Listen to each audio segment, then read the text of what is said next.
Okay, here's the most important thing I want you to take away from this thought primer.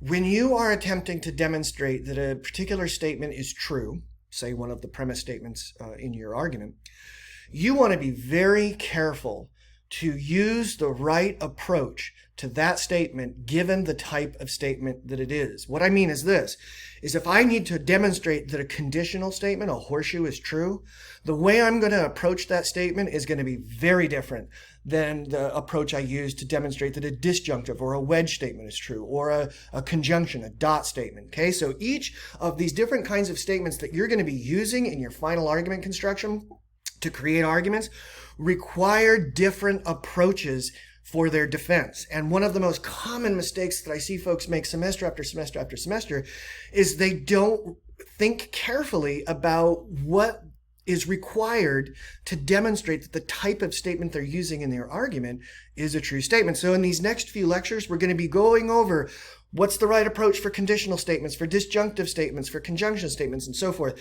so that you know what you need to be doing as you attempt to provide your defense. Now, the first kind of statement we're going to look at is called the declarative statement. Declarative statements occur oftentimes in modus ponens. In this argument, for example, the second premise is a declarative statement. If it is snowing, then the mail will be late. It is snowing, therefore the mail will be late. So we have this second premise that's just declaring something is the case. It is snowing. So my question to you would be, is like, all right, well, how would you convince somebody that that statement is actually true? And you might say like, oh, well, I just looked out the window right now and I can see snow falling on the ground. Well, that's not going to get you very far with someone you don't know.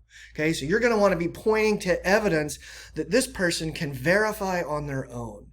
Okay, so maybe you bring forward a live broadcast that's going on the radio or something on television where these reporters are saying, look, it's snowing. Maybe you bring up your phone and you have a weather app on it and it has the time and the place and the date on the screen and it says that currently it's snowing in whatever location you are in. But you want to be bringing this stuff in because what you're looking for is evidence that you can point to and have a person look at and verify for themselves that this statement, it is snowing, is true. Now, sometimes these declarative statements are going to be a little bit trickier than just it is snowing. Let's check out this argument.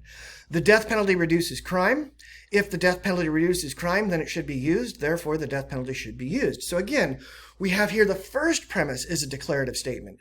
And we want to think really carefully about what all is going on in this statement that would require us to collect certain kinds of evidence to demonstrate that it's true.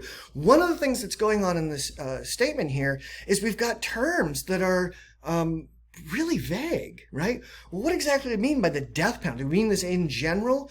Or is it the case that certain kinds of death penalties seem to reduce crime? And what exactly would constitute a reduction in crime? Reduction in what kinds of crimes? Okay, so we've got a lot to unpackage in this very simple declarative statement, and we want to make sure that we dig really carefully into these terms. And this is the area where people typically don't do the legwork that they should be doing. They don't carefully define their terms. So we'd want to know here, what are we talking about with the death penalty? Are we talking about electrocution? Are we talking about gas chamber? Are we talking about all forms of the death penalty? What constitutes a reduction, and how can I prove that the criteria for reduction has been met? What kinds of information, statistics, resources would I want to bring to the table here to demonstrate that the death penalty reduces crime? And what kinds of crime are we talking about? Are we talking about all kinds of crimes or just some types of crimes? Okay, so in order to prove this declarative statement true, we're going to want to collect evidence that we think we can use to explain why we think that this statement is true. Now take a look at this argument. This is a modus tollens. Also uses declarative statements oftentimes. If the act of stealing is inherently immoral, then it's not morally permissible to steal from large corporations. It is morally permissible to steal from large corporations. Therefore, the act of stealing is not inherently immoral. Okay, so here we've got this declarative sentence, and boy, we've got some terms here that need to be unpackaged. What does it mean to say that something's morally permissible? And what exactly are we talking about with stealing here? Like what kinds of acts constitute stealing? And exactly what kinds of corporations are we describing as large? Okay, so we'd have to carefully define all of our terms, and then we'd have to explain why we think our statement is justified given how we've defined our terms. Again, it's going to require legwork. Okay? Your disjunctive syllogisms also use declarative statements. You can take a look here. As either assault weapons will be banned or mass shootings will increase. Assault weapons will not be banned, therefore shootings will increase. All right. Lots of terms, right? What are the terms that need to be defined here? Assault weapons. Yeah, that's going to be really hard. That's what we're struggling with in our culture for the last couple of decades, is what exactly constitutes an assault weapon?